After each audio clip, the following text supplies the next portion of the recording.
வெண்முரசு. நீர்க்கோலம் 54. வாசிப்பது சந்தீப். 53. உடனுறை நஞ்சு. மீண்டும் ஒரு தோல்வி. ஆனால் விராடருக்கு அது உவகையளிப்பதாகவே இருந்தது. மீசையை நீவியபடி, தோல்வியை நான் முன்னரே உணர்ந்திருந்தேன் குங்கரே. ஆனால் இவ்வண்ணம் தோற்பேன் என நினைக்கவில்லை. இது ஒரு கல்வியே என்றார். குங்கன் சிரித்து, தோல்விகளை அவ்வாறு எண்ணிக்கொண்டால் துயரில்லை என்றான். நான் இந்த நாட்டில் எவரிடமும் சூதில் இனி தோற்கப் போவதில்லை. அது என் வெற்றி. நான் எத்தனை முயன்றாலும் உங்களை வெல்லப்போவதில்லை, ஆகவே அது தோல்வியும் அல்ல என்றார் விராடர். ஏவலன் வந்து வணங்கி, அமைச்சர் ஆபர் என்றான். விராடர் குங்கனை பார்க்க அவன் வரச்சொல் என்றான். ஏவலன் வணங்கி திரும்பிச் செல்ல அவரை பார்த்து நெடுநாட்களாகின்றன. கடந்த சில நாட்களாக நான் அரண்மனை விட்டு அவைக்குச் செல்லவே இல்லை என்றார் விராடர். ஆம், அறிவேன் என்றான் குங்கன். எப்படி செல்ல? இங்கே நம் ஆட்டம் முடிவதற்கே விடியலாகிவிடுகிறது. அதன்பின் சற்று ஓய்வெடுத்தால் மற்றொரு நாள். நான் உத்தரையையும் உத்தரனையும் பார்த்து அதைவிட நாளாகின்றது என்றார் விராடர். மீசையை நீவி அரைவாயலை நோக்கி, எதற்காக வருகிறார் என்றார். ஏதேனும் அவை செய்தி உரைத்து ஓலைச்சாத்து பெற வேண்டியிருக்கும் என்றான் குங்கன். ஓலைச்சாத்தே இப்போது தேவைப்படுவதில்லை. கீசகனிடமே முத்திரை கணையாழியை கொடுத்துவிட்டேன் என்றார் விராடர். அதற்கு அரசி என்னை வசைபாடினாள். அவள்தான் இளையவனை அங்கே அமர்த்தும் பொருட்டு சில ஆண்டுகளுக்கு முன் என்னிடம் இரவெல்லாம் பேசியவள். பெண்களின் உள்ளங்கள் எளிதில் மாறிவிடுகின்றன குங்கன், அவர்களின் மைந்தனை எண்ணி அஞ்சுகிறார்கள் போலும் என்றான். ஆம், ஆனால் அவனை என்ன செய்ய முடியும்? ஆணிலி என்றார் விராடர். அமைச்சர் ஆபர் வந்து வணங்கி முகமனும் வாழ்த்தும் சொன்னார். அவரை அமரும்படி விராடர் கை காட்டினார். அவர் அமர்ந்து களம்பரைந்து மென்பலகையை வடித்து அப்பால் வைத்து காய்களை திரட்டி சிறுபேழையில் வைத்துக் கொண்டிருந்த குங்கனை பார்த்தார்.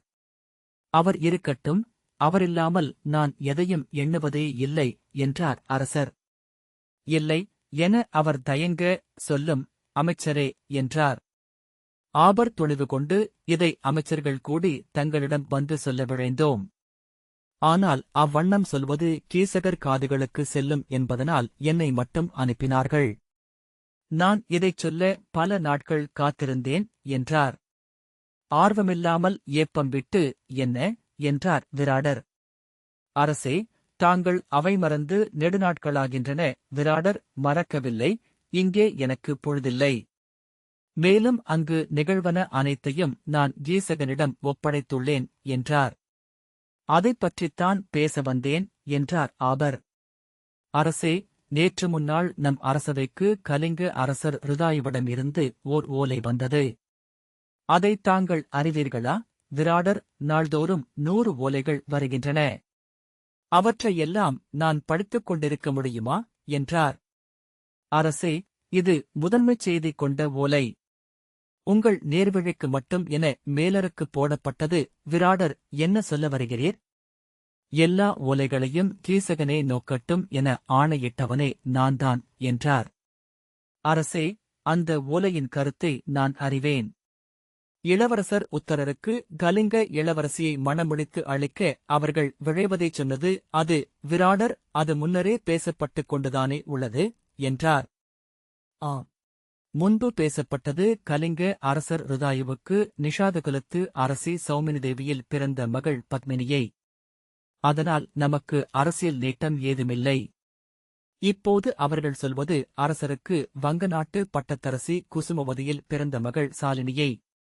அது நம்மை அவர்கள் நிகரென்று அறிவிப்பது. நம் அரசுடன் அழியாத குருதியிணைப்பை அவர்கள் தொடங்குகிறார்கள். ஆனால் அவர்கள் இதுவரை நமக்கு செவி கொடுக்கவில்லை.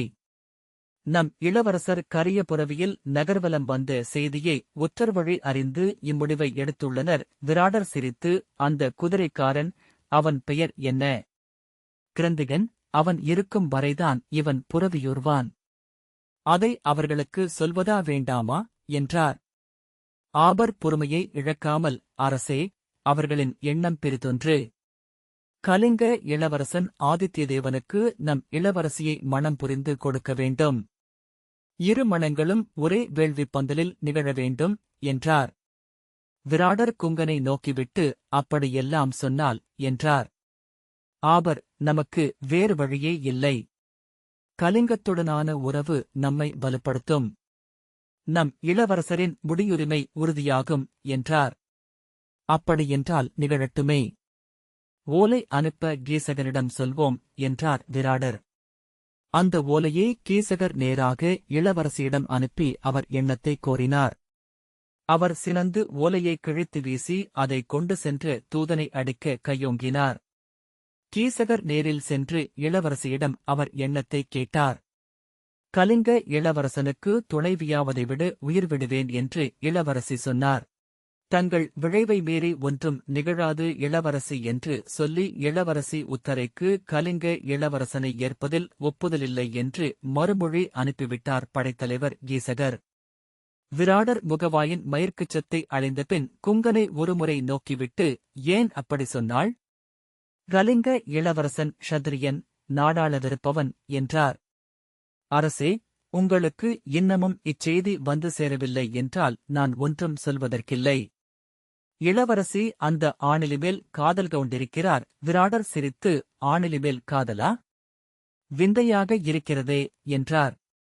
திரும்பி குங்கனிடம், ஆணிலிமேல் பெண்கள் காதல் கொள்வதுண்டா? நீர் என்ன எண்ணுகிறீர் குங்கரே என்றார். குங்கன், ஆணிலிகளை பெண்டிர் விரும்புவர். அது அவர்கள் விரும்பும்படி சமைக்கப்பட்ட உணவு என்றார். விராடர் உரக்க நகைத்தார். ஆபர் பொறுமையிழந்து, நான் சொல்ல வந்தது என்னவென்றால் என்றார். நீர் சொன்னதை முழுமையாகவே புரிந்து கொண்டேன். செல்க. நான் இதை குங்கரிடம் பேசி என்ன செய்ய வேண்டுமென முடிவெடுக்கிறேன் என்றார் விராடர். அரசே என்று ஆபர் மேலும் சொல்லத் தொடங்க, செல்க என்றார் விராடர். குங்கரிடம், நாம் இன்னொரு முறை அமர்வோம். இம்முறை நீங்கள் களிறு என்றார். ஆபர் முகம் சிவக்க சில கணங்கள் அமர்ந்திருந்துவிட்டு, நான் செல்வதற்கு முன் ஒரு நீண்ட கதையைச் சொல்ல விரும்புகிறேன் என்றார். கதையா என்ற விராடரின் முகம் மாறியது. என் ஆணையை மீறுகிறீரா என்றார். ஆபர் எழுந்து தன் தலைப்பாகையை கழற்றி அருகே வைத்தார். இடைக்கச்சையையும் கைகளில் இட்டிருந்த கங்கணத்தையும் கணையாழியையும் கழற்றி அதனருகே வைத்தார். பொறுப்பு துறக்கிறீரா? கானேக எண்ணமா என்றார் விராடர் ஏளனத்துடன். நான் உங்கள் ஆணையை மீற இனி தடையில்லை. நான் சொல்வதை நீங்கள் கேட்டாக வேண்டும் என்றார் ஆபர். பொறுமையிழந்து எழுந்து கேட்கவில்லை என்றால், எனக்கு வேறு பணி உள்ளது. வெளியேறுக என்றார் விராடர். ஆபர் தாழ்ந்த குரலில், தீர்க்கபாகு, அந்த இருக்கையில் அமர்க என்றார். விராடர் நடுங்கி, நான் என்றார். அந்தணன் மொழி இது. பாரத வருஷத்தை ஆளும் வேதங்களின் சொல். அமர்க. விராடர் உடல் நடுங்க அமர்ந்து கொண்டார். நான் சொல்லப் போவது அறிவுரை. என் முன் மாணவன் நீ. எடு உன் தலைப்பாகையை. உன் கணையாழியையும் கச்சையையும் அகற்று. விராடர் கணையாழியை உருவிய போது அது இறுகியிருந்தது. குங்கனை நோக்கி திரும்பி, அகற்று என்று ஆபர் உரத்த குரலில் சொன்னார். இதோ என்று சொன்ன குங்கன் ஒரு பட்டுத் துணியை அவர் விரல் மேல் போட்டு கணையாழியை அதனூடாக இழுத்து எடுத்தான். நீ சூதனா என்றார் ஆபர். ஆம் என்றான் குங்கன். என் காலடியில் தரையில் அமர்ந்துகொள். இருவருக்குமான சொற்கள் இவை. குங்கன் தரையில் அமர்ந்தான். நளமாமன்னரின் கதையை நீங்கள் கேட்டிருப்பீர்கள். அவர்கள் காடேகியதை உங்களுக்கு சொல்லப் போகிறேன் என்றார் ஆபர். நான் முன்னரே கேட்டிருக்கிறேன் என்றார் விராடர். நீ கேட்டிருப்பாய். இவன் முழுமையாக கேட்டிருக்க மாட்டான். இவன் கேட்டாக வேண்டிய கதை இது என்ற ஆபர் குங்கனை கூர்ந்து நோக்கி, இப்புவியில் எக்கதையும் புதியதல்ல என்று அறிவாயா என்றார். அவன் ஆம் என தலையசைத்தான். ஆகவே எதுவும் மீண்டும் நிகழும் என்றறிக என்றார் ஆபர். கோதாவரிக்கும் கிருஷ்ணைக்கும் நடுவே விரிந்துள்ள பெருநிலத்தை வானில் கருமுகில் வடிவில் நின்று ஆண்டவள் பேரன்னை ஒருத்தி. அவளை அவர்களின் மூதாதையர் 100 முலைக்காம்புகள் கொண்ட அடிவயிறும் செங்கனல் போன்ற விழிகளும் 2 பெருநிலவுகள் போன்ற தேற்றைகளும் கொண்ட பெரும்பன்றி என்று வழிபட்டனர். காளி, கூளி, கராளி என்று 100 பெயர்கள் அவளுக்கு இடப்பட்டன. வானில் அவள் உருமலோசை எழுந்தபோது அவர்கள் தங்கள் குழந்தைகளுடன் வந்து நின்று மேல் நோக்கி கைகூப்பி வாழ்த்தினர். மண்ணில் நெற்றிபட விழுந்து வணங்கினர். அன்னையின் 100 முலைக்கண்களும் சுரந்து பெய்த அமுதை 2 கைகளாலும் அள்ளி தங்கள் மைந்தருக்கு ஊட்டி அருந்தினர். அன்னையின் கருணை அவர்களைச் சூழ்ந்து காடென்று பசுமை கொண்டது. ஓடைகளும் சுனைகளுமாயிற்று. காடுகளில் கனியும் ஊனும் விளைந்தன. நீரில் மீன்கள் பெருகின. அவர்கள் அன்னைக்கு மட்டுமே கடன்பட்டிருந்தனர். அன்னையின் குரலை கேட்ட காதுகள் கொண்டவர்கள் என்பதனால் அவர்கள் தங்களை கர்ணிகள் என்றனர். 100 குலங்களாகப் பிரிந்து மலைச்சரிவுகளிலும் செறிகாடுகளிலும் பெருநீர்ச் செதுப்புகளிலும் மணல் வெளிகளிலும் கடலோரங்களிலும் அவர்கள் பரவினர். கடல் அலைமேல் ஏறிச் சென்று மீன் கொண்டனர். நதிகளில் படகுகள் ஓட்டினர். மண்கருத்தி விளைபெருக்கினர். நாளடைவில் 100 குலங்களும் ஒருவருக்கொருவர் பூசலிடலாயினர். பொருள் கொண்டு செல்லும் படகுகளை வேட்டுவர் தாக்கிக் கொள்ளையிட்டனர். விளை அறுத்து களஞ்சியம் நிறைத்த கர்ணிகளை பாலை நிலத்தவர் வந்து சூறையாடிச் சென்றனர். ஒருவருக்கொருவர் போரிட்டெழுந்த அவர்களை தெற்கில் திரிவிடத்திலிருந்தும் வடக்கே தண்டகத்திலிருந்தும் அயலவர் படை கொண்டு வந்து வென்று கொள்ளையிட்டுச் சென்றனர். அள்ளிக் கொடுக்கும் அன்னை முலைக்கு கீழே பசியும் நோயும் கொண்டு அம்மக்கள் வருந்தினர். 100 ஆண்டு காலம் அன்னையர் வீழ்த்திய கண்ணீரை விண்ணிறைந்திருந்த அவர்களின் பேரன்னை கேட்டாள். அவள் கனிந்தமையால் அவர்களின் குடிகளில் ஒன்றில் சிஷிகன் பிறந்தான்.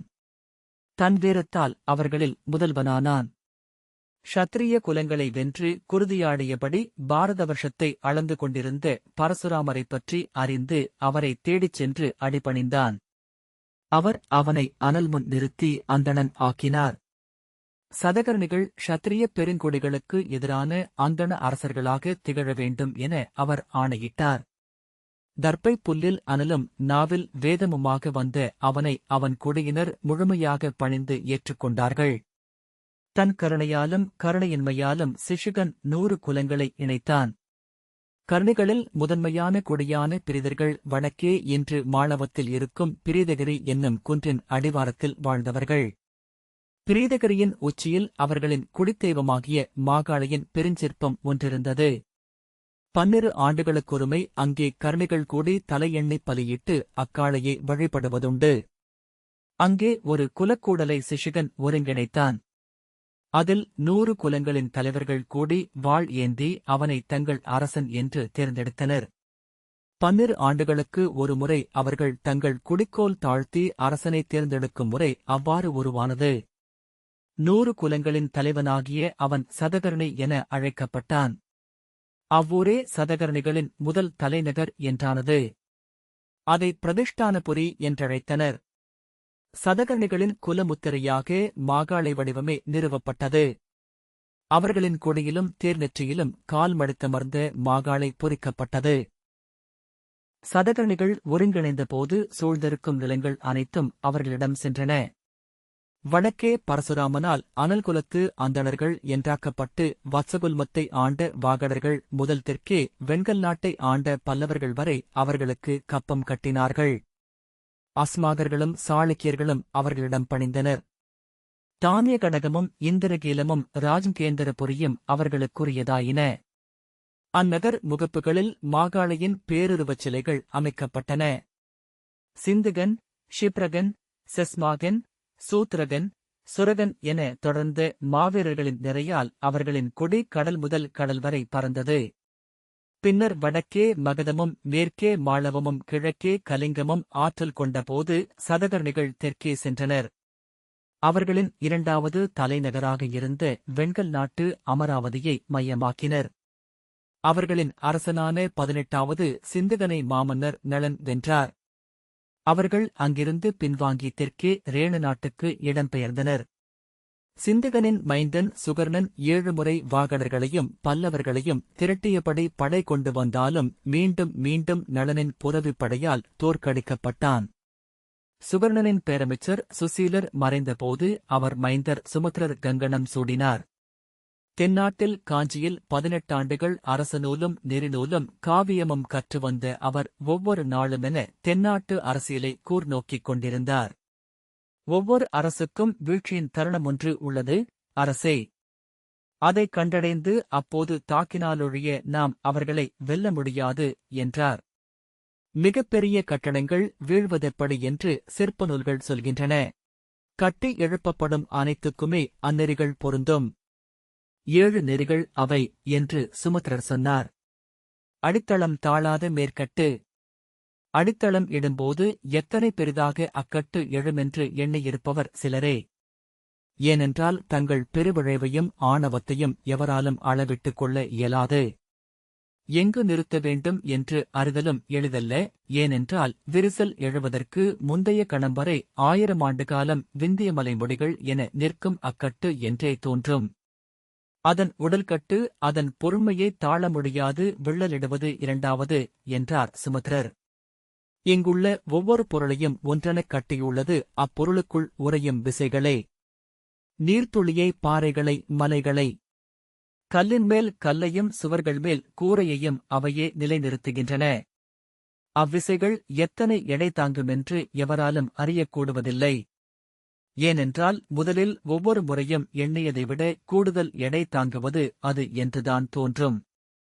எடை மீறி அவ்விசைச் சரடு அறுபடும் கணம் வரை உள்ளிருந்து பிரிதொன்று எழுவதனால் கட்டமைவுகள் சிதையும் என்பது 3ஆம் நெறி. அரசே, அரண்மனைகளையும் கோட்டைகளையும் மட்டுமல்ல பெரும்பாறைகளையும் சிதைக்கின்றன ஆலமரவேர்கள் என்றார் சுமத்ரர்.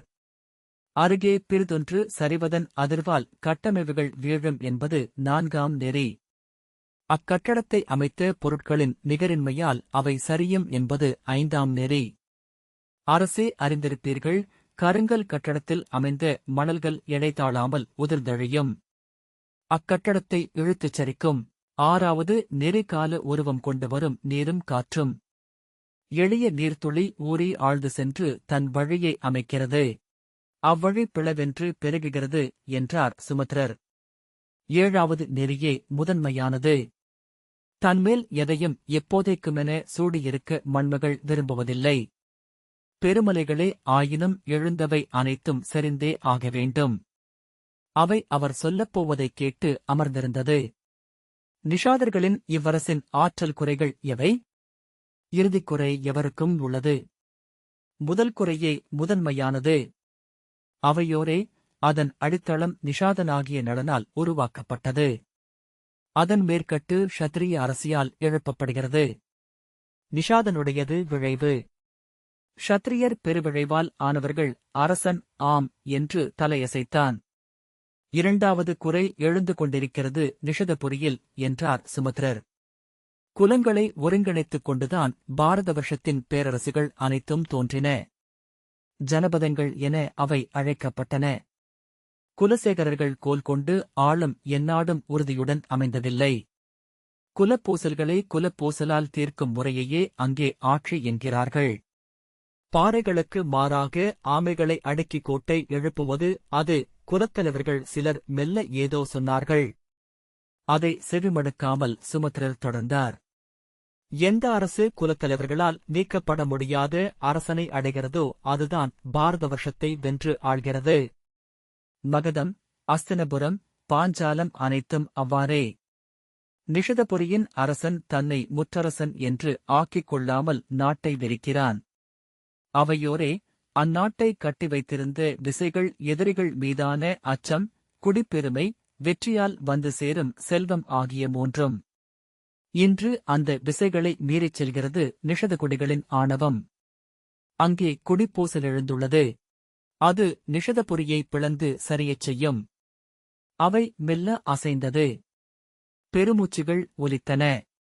நாம் அதற்கு காத்திருக்க வேண்டுமா என்றான் அரசன். ஆம். விரிசல்களுக்கு மாறா இயல்பென்று ஒன்று உண்டு, அவை வளர்ந்தேயாக வேண்டும். விரிசல் கண்டு அரசி அஞ்சுவாள். அதை சீரமைக்க முயல்வாள். அம்முயற்சிகளால் விரிசல் பிளவென்றாகும். நாம் நுழைய இடைவெளி திறக்கும் வரை பொறுத்திருப்போம் என்றார் சுமத்ரர். நிஷத மன்னன் நலன் செய்த பிழை தெற்கே நம்மை முற்றழிக்காமல் வடக்கே படை கொண்டு சென்றது.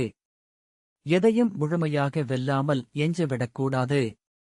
க்ஷத்திரியர்கள் நஞ்சையும் எரியையும் எஞ்சவிடுவதில்லை. நிஷாதர்களும் அசுரர்களும் அரக்கர்களும் விலங்குகளைப் போல. அவை புல்லையும் மரத்தையும் இறைவிலங்குகளையும் முற்றழிப்பதில்லை. இன்று மாளவனும் மகதனும் கலிங்கனும் வங்கனும் அவனுக்கு எதிரிகளென்றாகிவிட்டனர். அவர்களின் சூழ்ச்சியால் புஷ்கரன் உளந்திருந்துள்ளான். அவனுள் செலுத்தப்பட்ட நஞ்சு அரசி என்றும் அவை துணைவன் என்றும் உடனுரைகிறது என்று சுமத்திரர் தொடர்ந்தார். இனி தமயந்தி செய்வதற்கொன்றே உள்ளது. நடனை பேரரசன் என்று இந்திரபுரியில் கோல் கொண்டு அமரச் செய்ய வேண்டும். நிஷதகுடிகள் அனைத்தும் அவனை முற்றரசன் என, மறுசொல்லற்ற மண்ணிறை என ஏற்க வைக்க வேண்டும். அது எளிதா என்ன என்றான் அரசன். ஆம், தொன்று தொட்டு வரும் வழிமுறைகள் சில உள்ளன. அஸ்வமேதம் ஒன்றே முடிப்பது. அது குடிகளின் குலப்பெருமையைத் தூண்டும். ஒவ்வொரு நாளும் புரவியின் வெற்றிச் செய்தி நகர் நுழைய வேண்டும். தெருக்களில் வாகை விழா நிகழ்ந்து கொண்டே இருக்க வேண்டும்.